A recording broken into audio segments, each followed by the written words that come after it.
My name is Josh Ramsey from Be in Touch, and together with my co-founder, Kate Farina, we are family digital wellness activists. And what does that even mean? What is all that? Is that just jargon?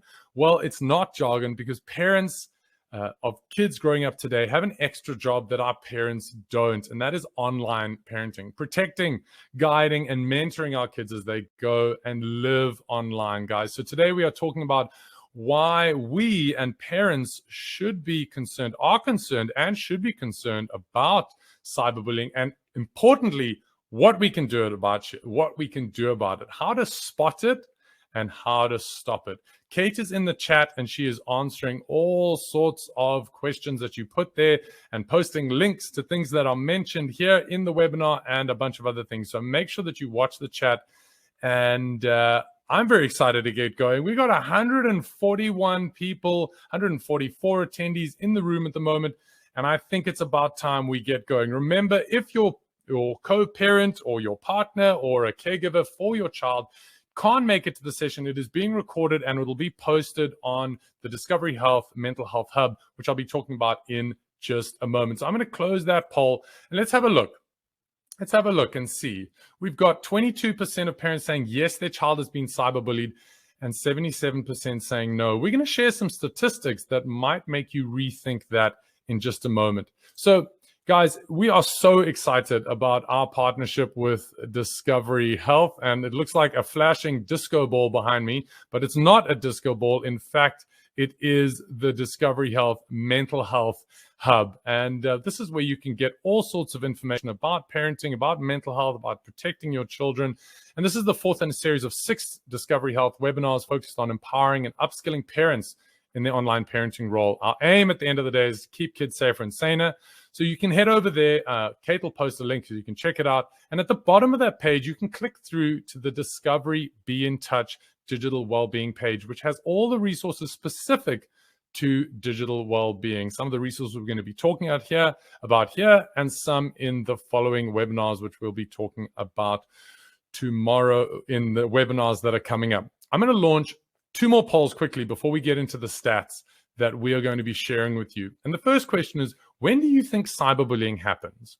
When do you think cyberbullying happens? We've got 155 parents here, which is absolutely amazing. And we're asking them, when does cyberbullying happen? Does it happen in the morning? Does it happen in the afternoon? Does it happen in the evening? Does it happen late at night? You know, when are our kids struggling with this thing called cyberbullying? So the poll is filling up. And remember, in just a moment, I'm going to be sharing the statistics that we have collected by surveying over 1,500 South African students. So they tell us what's going on because they build a connection with us through me sharing my own story of having been a bully, of having a very poor digital relationship with the media that I used, and then, you know, some of the struggles that I went through in life. But that is a different conversation. I'm going to end the poll there so we can keep moving. So we got 8% saying in the morning, 17% in the afternoon, 37% in the evening, and only 35% saying late at night. And finally, just before we go into the actual statistics themselves, and this is important for what I'm going to be sharing with you in a moment, one last poll just to keep us on the same page. What percentage of children do you think sleep with their devices in their bedrooms, whether it's a PS5 or a cell phone or a laptop or a tablet or who knows what devices are out there? I probably don't even know about everything that's out there as well. I've got 162 parents answering our poll, and let's just jump straight into it. I think I'm seeing the numbers jump around quite a bit. That means that lots of you have already answered the question. I'm going to end it there so that we can have a look and see. So 37% saying that it's just above 50%, or just, you know, between 51% and 75%, and then 50% saying 76 to 100% of kids have those devices in their bedrooms. Let's see what the reality actually is. So these are the outcome of surveying 1,500 students, and we work extensively all across South Africa from grade 4 all the way up to grade 11. And we do this to combat a syndrome that parents have called not my kid, where parents think, well, it's not my kid that has looked at pornography. It's not my kid that's got a problem with cyberbullying. But what do we see from the stats? 64% of children have their phones in their bedrooms at night. And this is one of our top intervention tips, is get those phones out of bedrooms. 62% of them have no parental controls. We've got a great option for you on that. 62% of cyberbullying happens on social media, and 82% of it happens late at night, guys. Nighttime is prime time, and we're going to hear more about that when we talk to our bullying expert, Joe Black, in just a moment. So guys, this is a very important topic that we're talking about. It very well may be your child, so let's make sure that we do something about this. We have to understand that online parenting, we have to embrace it. There is no option for us as parents. We have to embrace it. Cyberbullying is on the rise, and we will talk about more about what it is, but basically it's using digital platforms to harass, threaten, embarrass, hurt, or even target people. There are so many different words for it. And if you follow us on social media, we have defined all those words, whether it's doxing, flaming, masquerading. There's lots of stuff to know about. So I want to say at the outset, guys, that it's okay if you are struggling with online parenting, with what it means to raise a child in this digital age. You are the first group of parents. We are the first group of parents. I'm a parent myself, and we're trying to figure it out, right? So we have to figure it out. That is just part of our parenting repertoire that we have to be a part of. And so I want to segue the conversation to a friend of mine, Joe Black. He is a famous South African musician, TV celebrity, and I've met him. We've chatted many times. We've worked on a couple projects together, and I can tell you that he is just a really nice guy. He's a really down-to-earth individual, and he started the Be That Guy, Be That Girl anti-bullying campaign. He also has an anonymous app for reporting bullying. And, Joe goes to schools, and his schedule is insane. I've seen his calendar. He goes to schools and speaks out about bullying. He inspires young people to stand up for each other and to be that guy, be that girl. Remember when you were at school and there was that guy that stood up for you, or there was that girl that told someone else not to tease you like that? So Joe's out there trying to make sure that your child is that guy, is that girl that stands up for others. So in addition to the work that he does, we asked Joe what he thinks about what really defines bullying. And this is what he had to say about that. The other thing I also do is I think the term bullying has been so easily used and thrown around that about 70% of bullying cases aren't really bullying. It's rudeness, arrogance. It's, if I tell you now, listen, dude, you're fat. I'm not a bully. I'm being rude. If I do it over a period of time, that becomes, breaking you down, going into your character. So that's also what my brother and I try to do. Yeah, guys. So as you saw there, it's not so much just that everything is bullying. It is used intentionally, that bullying is repetitive and intentional harm that is caused to a child. And a lot of it might just be rudeness or arrogance. And that speaks to values. That speaks to, what are we teaching our children in the real life? Kindness, empathy, respect for others, tolerance of others. And that, again, that's all just parenting. So when it comes to, how do I stop cyberbullying? At the core of it is, these values that help us understand how these things are happening. So we continue talking to Joe about how he uses this technology to help kids and what the technology tells him about what he's doing. And our discussion led us into talking about the distinction between bullying and cyberbullying. So let's hear from Joe about what he has to say about that. All I can go on is first of all, we got the Heroes Anonymous app, which, is an anonymous tool where kids can report anything from bullying to suicidal tendencies, to fighting, everything. And what we've gathered there is the fact that cyberbullying has spiked. Because kids these days, everything happens online, social media, and all that type of stuff. After I've done a school talk, I normally get about 50 messages from kids saying, listen, this is what I'm going through, and thank you for doing this, or just opening our eyes. So I reckon bullying in a whole has picked up. Online cyberbullying has basically taken over, because if you bully at school, there's a lot of people, there's a lot of eyes on you. Social media, it's me and you. What we do here in this space, if no one else has access to their platform, this is us, and because I'm on this side of the screen, normally you can't see my face. When I try and break you down, there's a sort of no remorse anymore, because I can't see your facial expression. I can't see what my words or what my actions do to you. I reckon that's why the term keyboard warriors and that, I mean, I'm a musician, I'm an adult, and if you see the amount of negativity on my social media where people would just rip into you, but it's because they're sitting on this side and they don't realize what their actions are doing to the person on the other side. Where if I say it into your face, I could see if I had struck a nerve or I hurt you. Yeah, guys, so important to understand, just how serious this is, that it can, just start as a threat or something mean, but it can really escalate into something much, much worse. Cyberbullying is that online threat. It's that mean, aggressive, rude message. It's posting personal information. It's spreading lies. And there are so many different ways that it can be done online. In our last generation, when you left school, the bully stayed at school. Now the bully goes home with your child in their pocket. And if they have that device in their bedroom, remember what I said, it was 82% of kids have that device in their bedroom. Then that is where they're going to be getting those harms. Remember, there's 82% that happens late at night. Sorry, that was the statistics. But over 60% of children have those devices in their bedrooms late at night. So, we asked Joe, what he is seeing in the schools that he works with, so that we can actually unpack, what is the reality of what's going on. Kids going on phones late at night and there's no parental control. Started with this is, my daughter is 12 years old.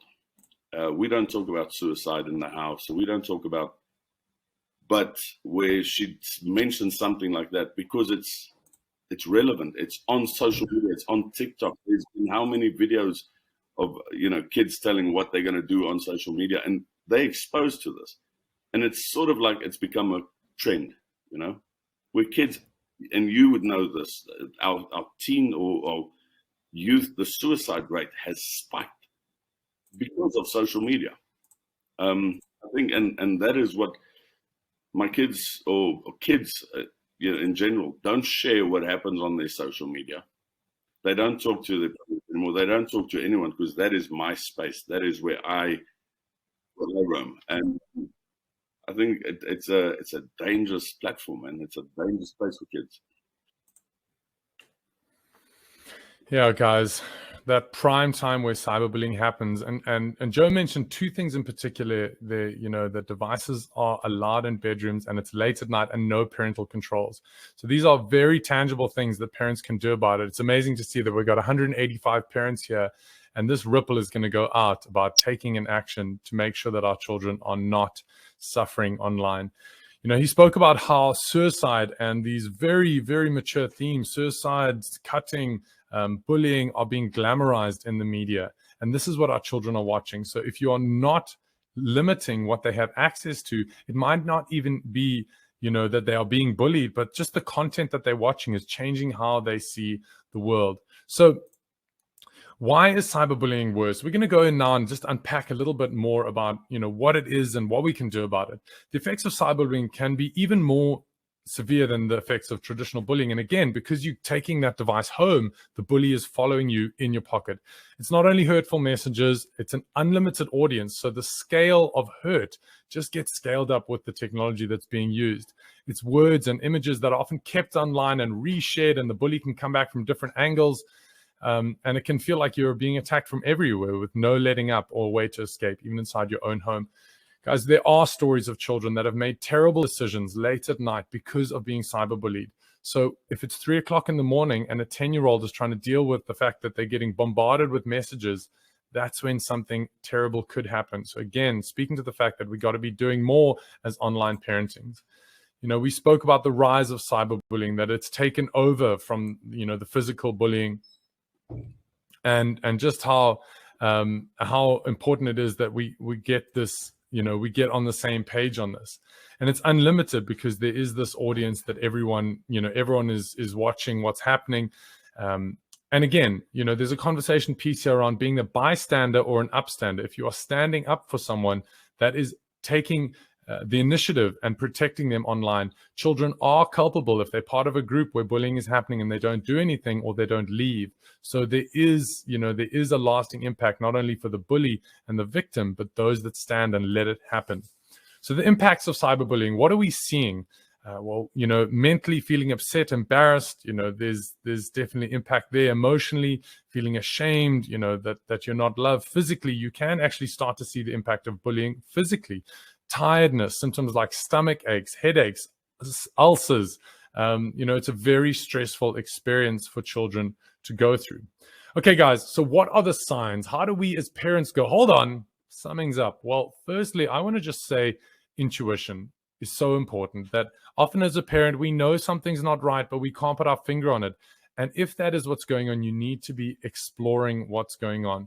Of course, it can be similar to what we see when there's bullying in school, but it can be hard for children to understand what is happening for them because they don't have the perspective of what a normal online interaction is like. So it can be very daunting for them to speak out about it, especially, guys, this is a very important top tip.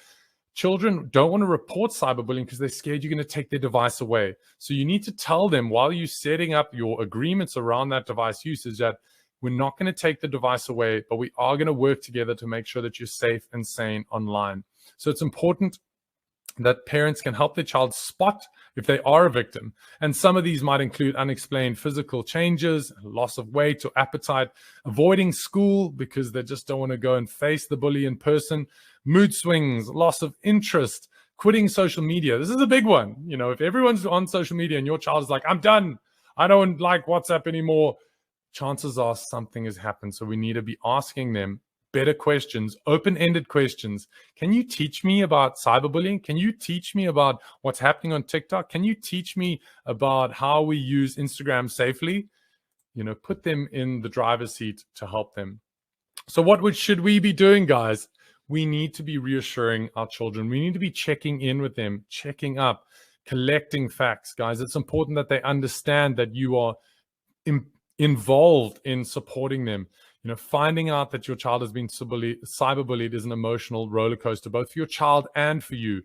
But it's important that you don't retaliate emotionally, that you don't just get all worked up and call the principal and all of that.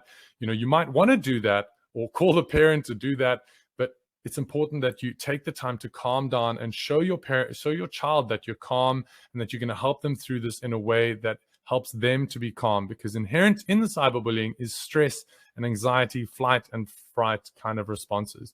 Reassure your child that you love them no matter what, and that this is not the truth, because that's the problem, is that the kids start to think that the bully is telling the truth, and they're not. Help your child step away from their device for a little while, take an extended break, and collect more facts. Go through the phone, get screenshots, get data from your child, get a recording from your child talking about what happened.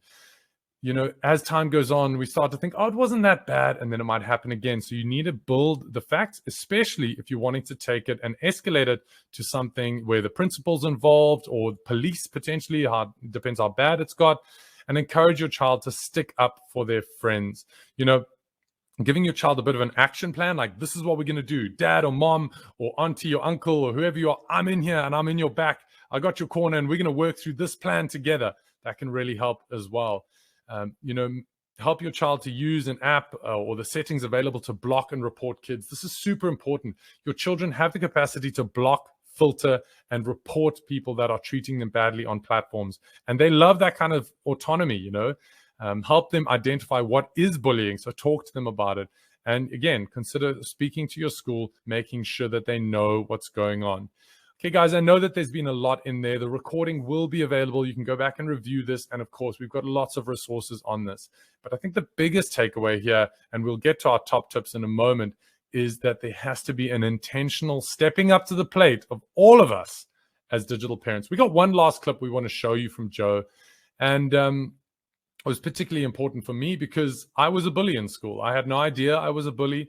I was the straight, A student, rugby star, all of that stuff, golden boy in school, which I talk about in the talks we do in schools. And I didn't know that I was bullying someone. I thought I was just teasing him.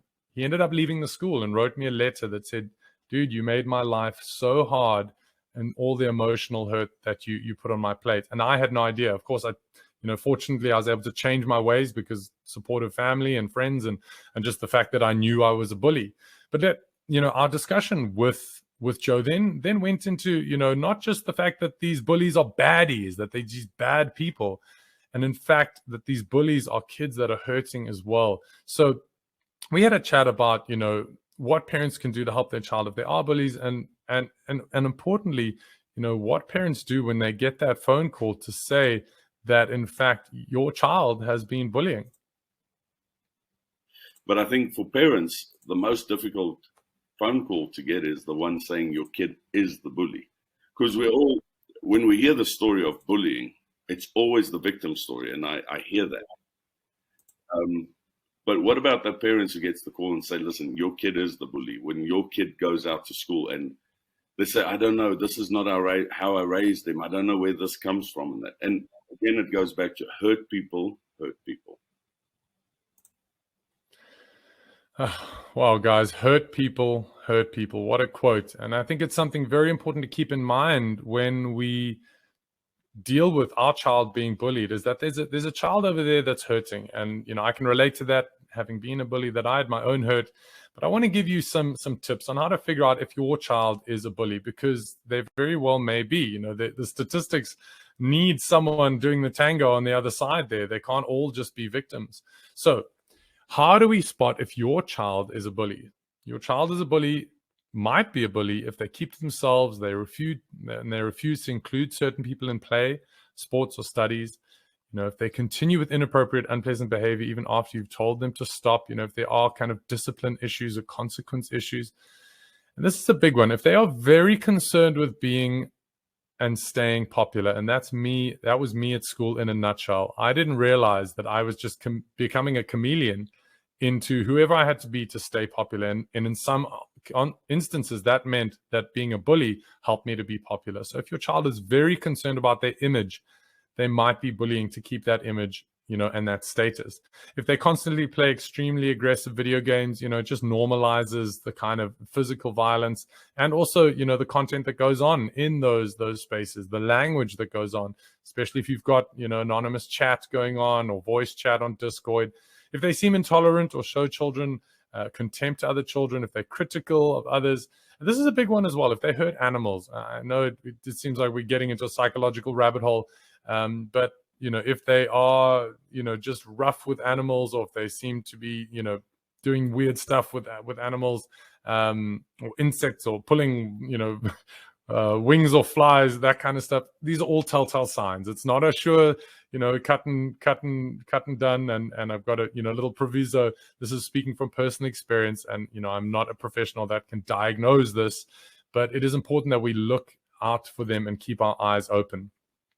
So it might feel overwhelming, guys, but you've made it through to the top tips, a little bit of a celebration there. And there are some simple things that you can do. So if it does feel overwhelming, where can you start? We've got 6 big ideas.